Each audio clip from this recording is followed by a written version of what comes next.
Topic की बात कर रहे हैं। उस टॉपिक का नाम है Faraday's law of electromagnetic induction, यानी फैराडे के विद्युत चुंबकीय प्रेरण का नियम। हमें याद रखना है आज जिस टॉपिक की हम बात कर रहे हैं उसका नाम है Faraday's law of electromagnetic induction, यानी फैराडे के विद्युत चुंबकीय प्रेरण का नियम।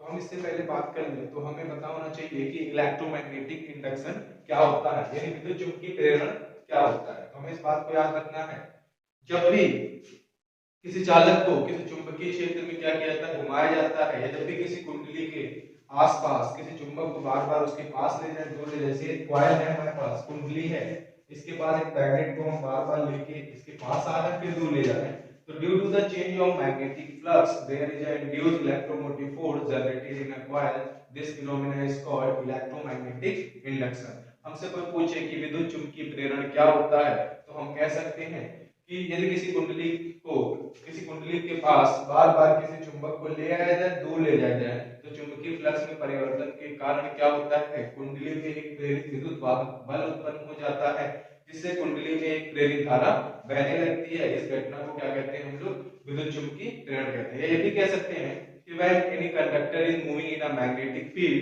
then due to the change of magnetic flux there is a induced electromotive force generated in a coil or conductor, this phenomena is called electromagnetic induction। यानी जब भी किसी चालक को किसी चुंबकीय क्षेत्र में घुमाया जाता है तो चुंबकीय फ्लक्स में परिवर्तन के कारण चालक में एक प्रेरित विद्युत वाहक बल उत्पन्न हो जाता है, जिससे एक प्रेरित धारा बहने लगती है। इसी घटना को विद्युत चुंबकीय प्रेरण कहते हैं। फैराडे ने जो नियम दिया था कि किससे रिलेटेड दिया नियम, फैराडे ने साफ साफ बता रहे हैं किससे संबंधित नियम दिया है, विद्युत चुंबकीय प्रेरण से, यानी इलेक्ट्रोमैग्नेटिक इंडक्शन से रिलेटेड एक लॉ दिया था जिसे Faraday's law of electromagnetic induction, यानी फैराडे के विद्युत चुंबकीय प्रेरण का नियम कहते हैं। तो हम आगे बात करें अगर, तो हमें बात करनी है कि मैग्नेटिक फ्लक्स क्या होता है, यानी चुंबकीय फ्लक्स क्या होता है। तो चुंबकीय फ्लक्स के बारे में हम पहले भी पढ़ चुके हैं कि phi p जो होता है वो ba के बराबर होता है। तो मैग्नेटिक लाइंस ऑफ फोर्स, यानी एक यूनिफॉर्म मैग्नेटिक फील्ड है ये b, इसमें कोई अगर हम क्या एरिया अज्यूम कर ले परपेंडिकुलर हो इस मैग्नेटिक फील्ड के, तो इससे पास होने वाले जितने number of magnetic lines of force होती हैं उसे हम क्या कहते हैं, मैग्नेटिक फ्लक्स। किसी ने पूछा कि मैग्नेटिक फ्लक्स क्या होता है, तो हम आसानी से बता सकते हैं कि the total number of magnetic lines of force passes perpendicularly to the imaginary surface drawn in a magnetic field is called magnetic flux। यानी किसी चुंबकीय क्षेत्र में खींचे गए किसी काल्पनिक पृष्ठ से गुजरने वाले लंबवत चुंबकीय बल रेखाओं की जो संख्या होती है उसे हम क्या कहते हैं, चुंबकीय फ्लक्स कहते हैं, और इसकी यूनिट क्या होती है, वेबर होती है। इसी के बेसिस पे हमें जो है फैराडे ने जो रूल दिया था उसे हम कहते हैं Faraday's law of electromagnetic induction. अब देखिए इसमें उत्तर क्या है, सपोज कि कोई मैग्नेटिक फ्लक्स जो है वो phi1 से phi1 to phi2 होता है, कितना phi1 to phi2 होता है in time interval delta t। हमें मालूम है कि the change in the magnetic flux is from phi1 to phi2, कितना चेंज हो रहा, phi1 से लेके phi2 हो रहा, कितने समय में, the magnetic will become phi1 to phi2 in time interval delta t। delta t में जो है मैग्नेटिक फ्लक्स यानी चुंबकीय फ्लक्स phi1 से लेके phi2 हो रहा है, कितने टाइम में, डेल्टा t। तो हमें पता है change in magnetic flux delta phi जो होगा वो सबको पता है, इसको b मान लेते हैं, किसके बराबर हो जाएगा, phi2 माइनस के phi1, किसके बराबर हो जाएगा, डेल्टा phi b हो जाएगा phi2 माइनस phi1। चेंज हमको पता है ये दोनों के डिफरेंस के बराबर होगा। तो फैराडे का लॉ क्या होता है, फैराडेज लॉ जो है according to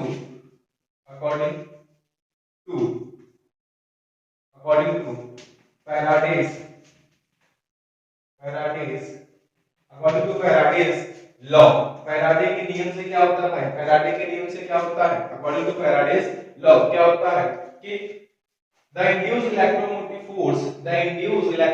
force generated in a coil is equal to the negative weight of change of magnetic flux in a coil। किसी ने पूछा कि फैराडे के विद्युत चुंबकीय प्रेरण का नियम क्या है, तो हम कह सकते हैं कि फैराडे के विद्युत चुंबकीय प्रेरण के नियम के अनुसार किसी कुंडली में उत्पन्न होने वाला प्रेरित विद्युत वाहक बल चुंबकीय फ्लक्स परिवर्तन की ऋणात्मक दर के बराबर होता है। किसी ने पूछा कि Faraday's law of electromagnetic induction क्या होता है, तो हम आसानी से कह सकते हैं कि according to the Faraday's law of electromagnetic induction the negative rate of change in magnetic flux is equal to the induced electromotive force generated in a coil or conductor।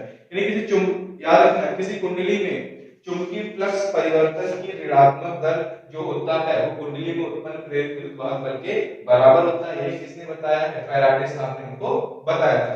अब हम मान लें कि the time interval is very small, ये बहुत सूक्ष्म समय अंतराल के लिए हुआ है, ये टाइम इंटरवल बहुत स्मॉल है, this is a very short time interval. तो इसको हम क्या लिख सकते हैं? Delta T if delta T is very short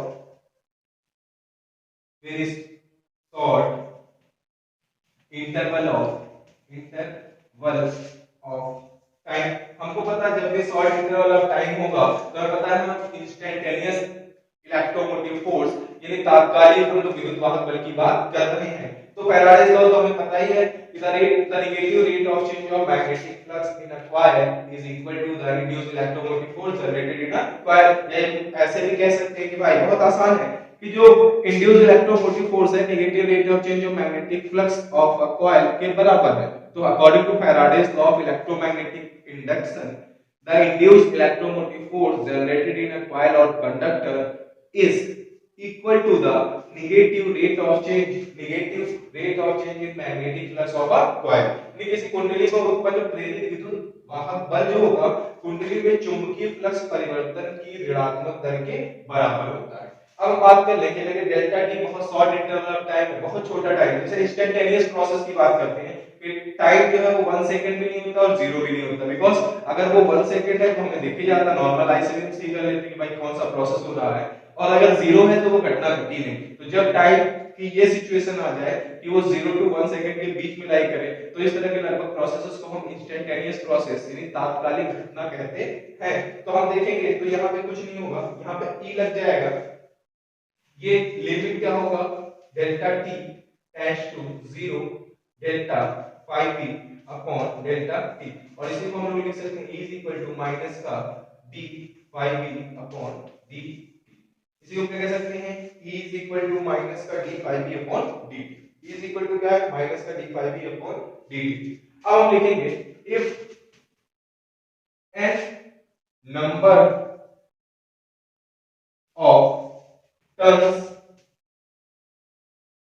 in a coil, अगर मान लें कि कुंडली में जो फेरों की संख्या है वो n है, देन ईएमएफ जो हो जाएगा हमारे पास इंड्यूस्ड इलेक्ट्रोमोटिव फोर्स E जो होगा किसके बराबर होगा?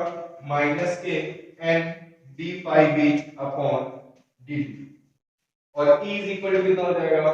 माइनस का d n phi b upon dt। अगर ये हम लिखे हमारे पास ये एक फॉर्मूला आ गया कि अगर भाई मान लें कि एक पैकेट में d phi b upon dt, अगर हमारे पास 50 पैकेट है तो 50 गुना d phi b upon dt वो टोटल फ्लक्स का अमाउंट होगा रेट ऑफ चेंज के फॉर्म में। तो हम सिंपल सी बात कह सकते हैं अगर एक नंबर ऑफ टर्न्स में कितना है d phi b upon dt है rate of change of magnetic flux, तो n में कितना हो जाएगा? n से हम लोग गुणा कर देंगे, यानी कुंडली के एक फेरे में जो चुंबकीय फ्लक्स परिवर्तन की दर d phi b upon dt है, तो यदि इसमें n फेरे होंगे तो E is equal to minus का n d phi b upon dt के बराबर होगा, यानी E is equal to minus का d n phi b upon dt। और यहाँ पे याद रखना हमने कि वेयर n phi b क्या होता है? टोटल नंबर हमें याद रखना ये क्या है? Total number of flux linkage. ये टोटल नंबर ऑफ क्या है? Total number of flux linkage है, ये कुल फ्लक्स ग्रंथिकाओं की संख्या के बराबर होता है। n5 किसी ने पूछा n5 भी क्या है, तो बोलेंगे this is the total number of flux linkage, ये फ्लक्स चुंबकीय फ्लक्स ग्रंथिकाओं की संख्या है, total number of the flux linkage. और इसकी यूनिट क्या होती है? जो यूनिट होगी यूनिट जो होती है फ्लक्स लिंकेज की वो क्या होती है? वेबर होती है। क्या होती है? वेबर होती है। इसकी यूनिट क्या होती है? वेबर होती है।